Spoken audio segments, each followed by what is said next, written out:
Bruce and Norah would look across the lake at the island, and Bruce would ask Norah, "Why don't you want to sell it?" And she would look at him and say, "I want to keep it just the way it is."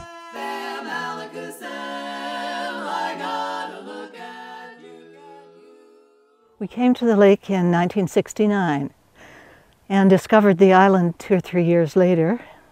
And it wasn't called Norah's Island then. In fact, I think every family on the lake that loves the island the way we do has their own name for it. For us, it was Bearberry Island because there were a lot of bearberry vines on it.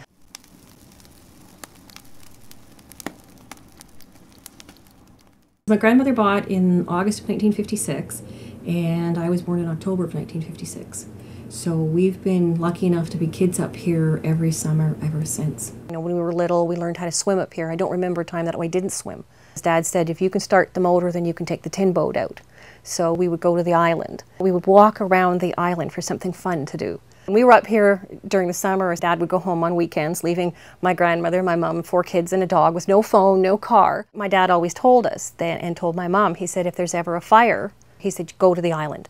That was our safety net. Walking along, minding my business when out of... As a teenager, we would be out here, of course, by ourselves. A lot of the kids would meet here and we'd have boats along the shoreline and someone would have a fire going. And I remember a glass breaking and then the music would be turned off and flashlights would come over and we'd pick up every piece of glass and leave the island as is. I remember bringing my young girls when they were very, very small out to the island for picnics or to play on a summer's day. It would have been maybe in the mid-90s, and I brought them out in our tin boat and came to the island and pulled on shore, and out they jumped onto the rocks, and suddenly I realized that I didn't have any shoes on them. They were in their bare feet and they were running around and there was broken glass all over the place. I remember heading back to the cottage and thinking, that island is turning into a mess. There's debris on it, there's old camping equipment, there's broken glass all over the place and bottles. Somebody's got to clean the damn place up. I was thinking on the way over, somebody better clean that up for us, and halfway over I realized there was no somebody. If there was going to be a somebody, it had to be someone like me.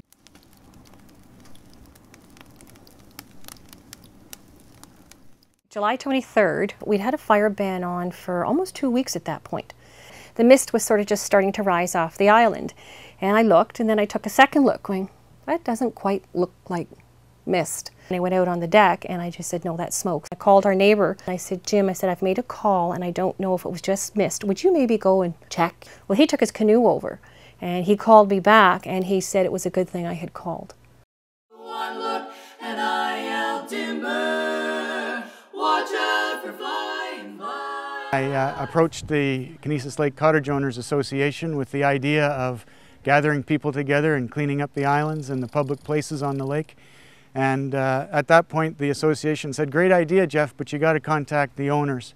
And that was the first time I ever was in contact with Norah and Bruce Carruthers. They had owned the island for decades. And apparently, they would be called every year by developers who wanted to put cottage subdivisions out here on the island. And they thought that's what I was when I'd called.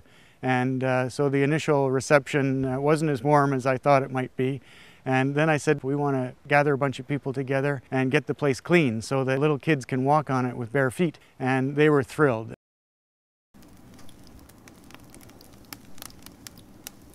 We received an email from a volunteer firefighter in Haliburton. They had received a call about a fire on Norah's Island, and we decided to get in our pontoon boat and go over and check it out. And sure enough, the grass was smoldering, not too badly because there wasn't much wind at that time. And we decided to go to the marina, pick up the firefighters. We did 3 trips of bringing the firefighters over to the island so they could extinguish the blaze. I was humming a tune, drinking in sunshine when out. My earliest memories of coming to, well, we didn't call it Norah's then, we called it Big Joe's. We're just bringing little plastic garbage bags and cleaning it up.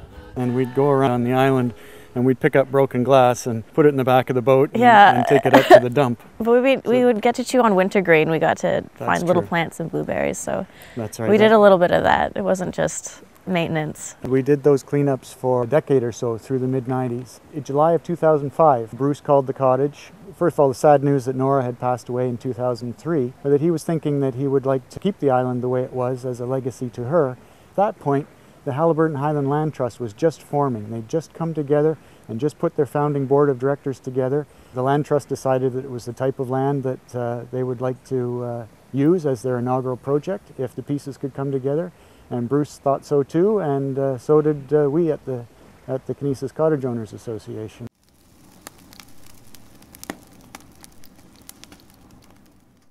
It was a fire, and he said it was about 3,000 square feet that had burned. And I said, well, they put it out, and from what I understand from the fire department, it was about 4 hours about putting that out. A lot of the accolades, I said, I'm embarrassed more than anything because I'm just doing what anybody would do. I mean, I just made a phone call. But from what I understand, it was the importance of the timing of that phone call. Because when Jim, our neighbor, called me, it was about 8:30, and he said the mist came in right after he was out there with the canoe. Nobody would have seen that, and then the wind started picking up. Our goal was to get enough families on the lake to each donate $500 so that we could have a $50,000 endowment fund. On Regatta Day of the summer of 2006, the family pieced together a card table with a sign and asking for people to sign up. A little trepidatious, we weren't sure if we were going to get enough people. And by the end of 2 or 3 hours, we had 25 names of people who would donate $500 each to an endowment fund, and we'd use the interest to keep the island going. And we knew that if we had that kind of a reaction and that many people came forward, that we were going to meet our target no problem. Most of them have cottages that look out at Norah's Island. Norah's Island is a 23-acre gem in the middle of the lake, surrounded by cottages, and every single one of those cottagers has a story, or has a memory, or has a name, or has a use that they would use the island for. So it was July 14th, 2007. We had maybe about 70, 75 people come out to help celebrate. We were so amazed to get this opportunity within a year after our organization was really incorporated and founded. And so we decided this is a perfect spot, beautiful island, and a good group of people to work with. We didn't want to cut a ribbon. We wanted to bring something together instead of bring something apart. So we created a ribbon between two trees. One side was blue to represent the Kennisis Lake Cottage Owners Association, and one side was tawny green to represent the Land Trust. And we had the ribbon joining and the signing of the agreement between the organizations, and we did it here on the island.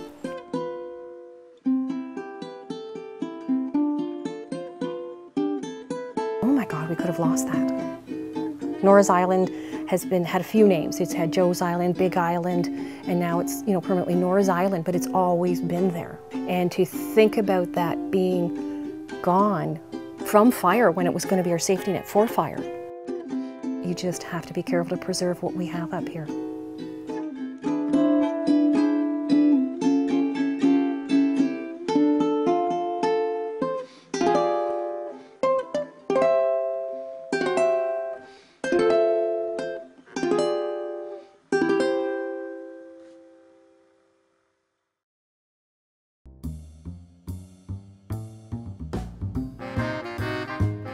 When Bruce asked us that we just start calling this place Norah's Island, signs just started to pop up. So it was just a really awesome way of the community showing how much they love this place.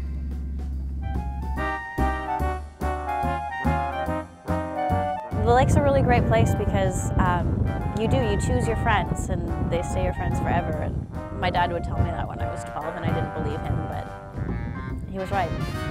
It was my grandfather's photography that made this island such a special place for me and my family in the first place. And now that the island is protected by the Haliburton Highlands Land Trust, I'm hoping that'll become that special for other families too.